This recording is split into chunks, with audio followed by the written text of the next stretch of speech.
ደግሞ አንዳንድ ጊዜ እኮ ለክፉዎቹ ክፉ ትሆናል። እሱስ ልክ ነህ። እኔም በዚህ ህይወት ውስጥ ነበርኩ የነበርኩት፣ ግን ደግሞ በአንድ ጊዜ ህይወት ሁሉን ነገር ነጥቃ ዜሮ ስታደርገኝ እዛም የተማርኩ።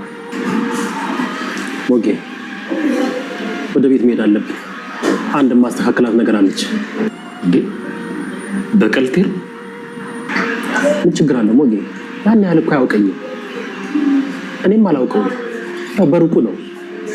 እሺ ቆይ ልጅቷን ብናገኛት አንተን እሺ ብለህ የምትመጣ ይመስላል? እሱ ችግር የለውም። እሷ የፈለገችው ቦታ እናስቀምጣታለን። ደግሞ ይኸውልህ ቤተሰብ ምናምን ካላት ቁጭ ብለን አውርተናል። ከቤተሰቦቿ ደግሞ እናገናኛታለን። መድብል በጣም የምታሳዝን ምን ያክል ጠንካራ ሴት እንደሆነች እንዴ! ይሄን ያህል ጊዜ ሲያሰቃያት ጉልበቷ እንኳን እኮ አልጠፋም። እስካሁን ድረስ ቆንጆ ናት። ሞጌ ውበት እኮ ውስጣዊ ነው፣ ፈጣሪ የሚሰጥ ትልቅ ጸጋ። ደግሞ አንዳንዴ ውበት ዝም ብሎም አይመጣም፣ አንዳንዴ ደግሞ ዝም ብሎም አይጠፋም። እኔ የምልህ ግን ስሟን አላስተዋወቅም እንዴ? ሰገን ነው የምትባለው።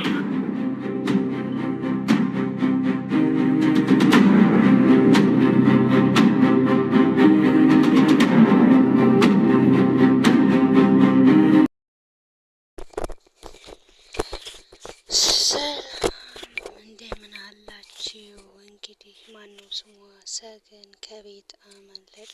ከቤት ያመለጠችበት መንገድም እንግዲህ የእነ መድብል እርዳታ ነው።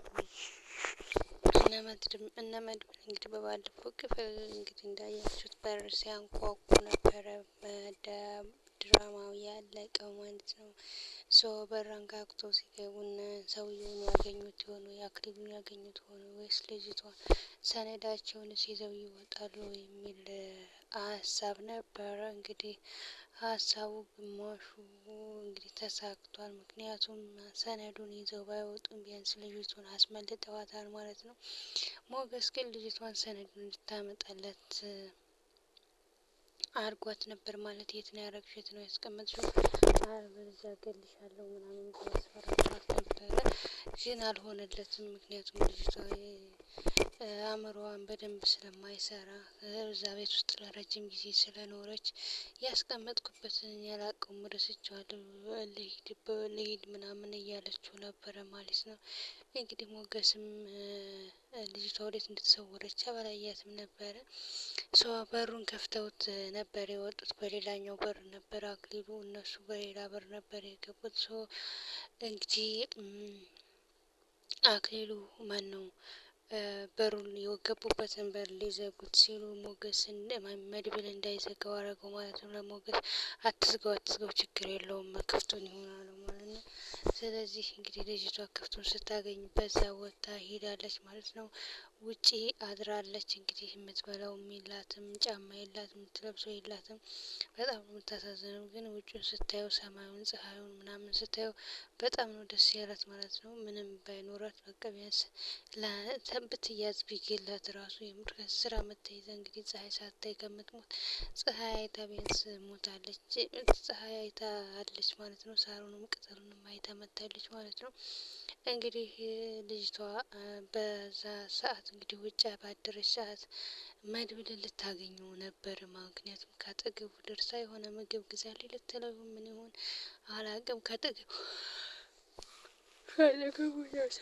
ተመልሳለች ማለት ነው።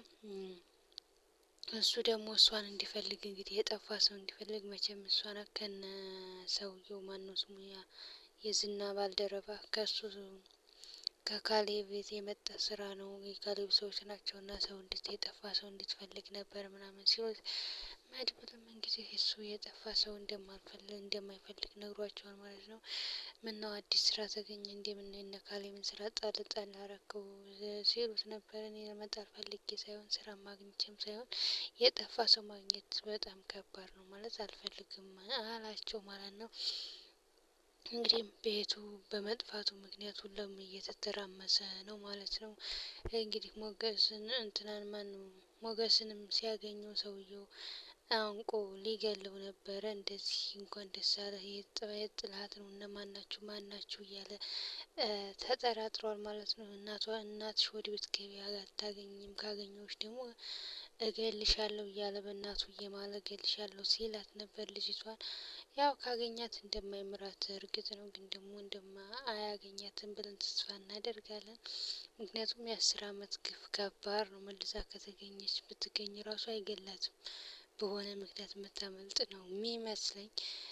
እና እንግዲህ ሞገስን ማናችሁ ምንድናችሁ ምንድን ነው በቃ እያለ እያስጨነቀው ነበር፣ አንቆት ነበር። ወንድ ልጅ መሆኔን አትርሳ ምናምን ሲለው በጣም ብዙ ነገሮችን ቀባጠረበት። ወንድ ቆንጆ ሴት አቅፋ ስለተኛ ወንድ አትባልም ምናምን እያለው ነበር። እና ወንድ የሚባለው እና ታዲያ እንዳንተ ዝም ብሎ በሆነ ባልሆነው ሰውን የሚገል ነው ማለት ነው።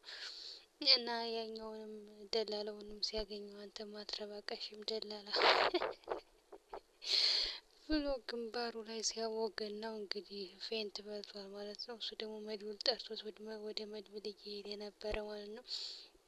እንግዲህ ሁሉንም ለመድብል ነግሮታል ማለት ነው። አክሊሉ የሚባል ሰውዬ ምናምን ምን አድርገው ነው ምናምን ሲለው ምንም ሳላወራው ምን እንዳረኩት አላውቅም መታኝ አለው ማለት ነው።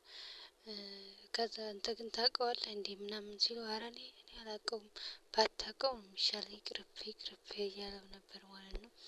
እንግዲህ በስተመጨረሻም እንግዲህ ልጅቷ ከእነንትና ቤት ተመልሳ መታ ምግብ ለመብላት ሞክራለች። ምክንያቱም የምትሄድበት ስታጣ እንደ አጋጣሚ እንግዲህ ስትመለስ ቤቱን ለማስታወስ ሞክራ ነው መሰለኝ ተመልሳ መታ ኤፍራታ ምግብ እንዲሰጣት ጠይቃታለች ማለት ነው። ኤፍራታ ደግሞ መሞት ፈልገሽ ነው ወይ እንዴት ነው ለምንድን ነው ደግመሽ የመጣሽው ምናምን እያለቻት ነበረ። ግን ደግሞ እንግዲህ እሷ ደግሞ የምበላው አጣሁኝ ራበኝ፣ ከመሞት በልቼ ስጨርስ እወጣለሁኝ እሄዳለሁኝ አለቻት ማለት ነው።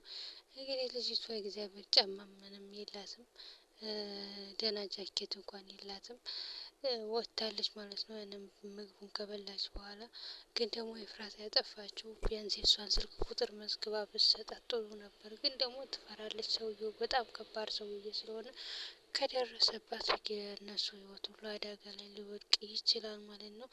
እንግዲህ ራስ ወዳድም አይደለችም፣ ጎበዝ ናት። ምግብ ራሱ መስጠቷ ውጭ ብላ ለመበረሯ ያንም የፈራችው ቁጭ እንዳትልም የፈራችው እንግዲህ ሰውየው በጣም መጥፎ ስለነበር ነው። እንግዲህ ሞገስና መድብል ተገናኝተው ልጅቱ መታ እንደነበረ ቤት ኤፍራታ ምግብ ሰታት እንደተመለሰች ምናምን ነገራት ማለት ነው። ነገረው ማለት ነው ለመድብል። እንዴት እንደዚህ ታደርጋለች ኤፍራታ ጥሩ አላደረገችም እንዴ? ጥሩማ ጥሩ ነው ያደረገችው። ምግብ አብልታ ራሱ መሸኘቷ እንዳትያዝ ማድረጓ እኮ ጥሩ ነው፣ ለሷ ማስባላት ነው ምናምን አለው።